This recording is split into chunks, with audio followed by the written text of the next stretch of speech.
তোমরা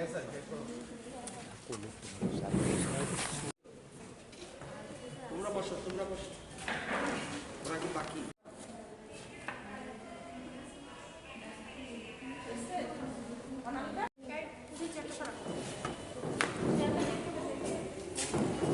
তোমরা কি সবাই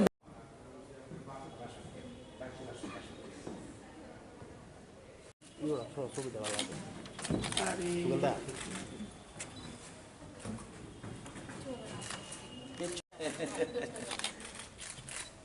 ইচ্ছা বলা এটা মনে হবে একটা পিঁপড়ে কামড়িয়ে ব্যাস হয়ে গেছে। তোমার কোন ক্লাস? ক্লাস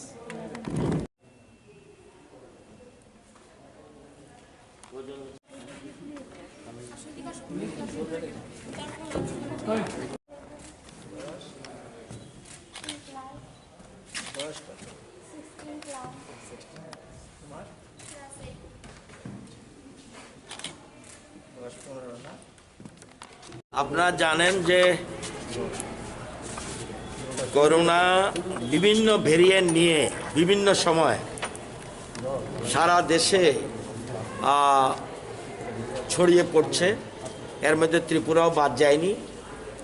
এবং যদিও ত্রিপুরাতে আমরা কোভিডের আগাম সতর্কতা ব্যবস্থা গ্রহণ করেছি অতীতেও, এবং সেজন্য আমাদের রাজ্যে যদি আক্রান্তের সংখ্যা হয়েও থাকে বেশি, কিন্তু আমাদের ডেথ রেট খুবই কম।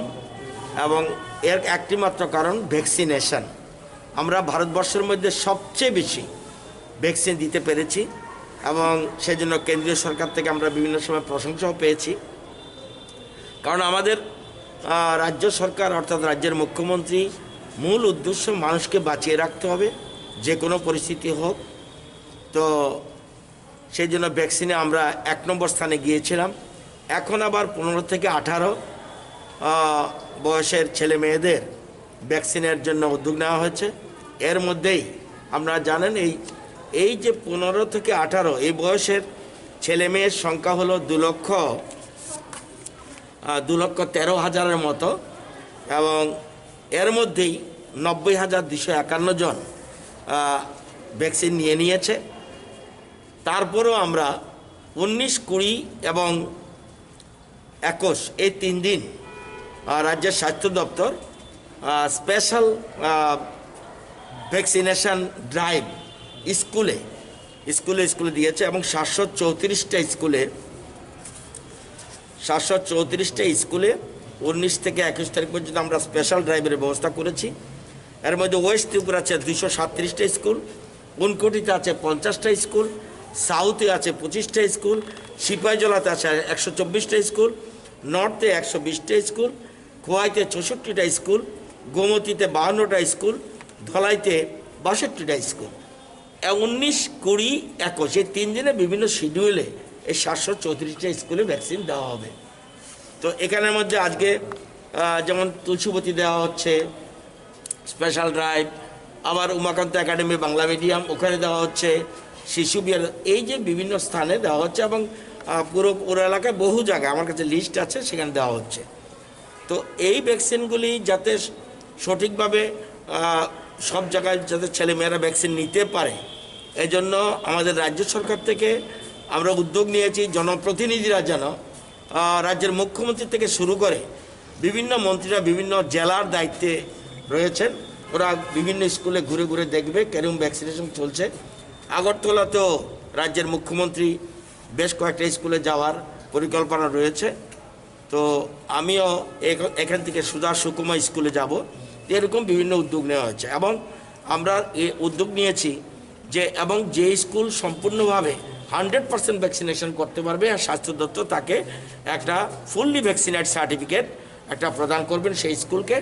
সাথে সাথে যে জেলা সবচেয়ে বেশি সাকসেস হবে সেখানে আমরা রাজ্য শিক্ষা দপ্তর থেকে সেখানে সেই জেলাকে আমরা একটা বিশেষ অ্যাওয়ার্ড আমরা দেওয়ার ব্যবস্থা করছি।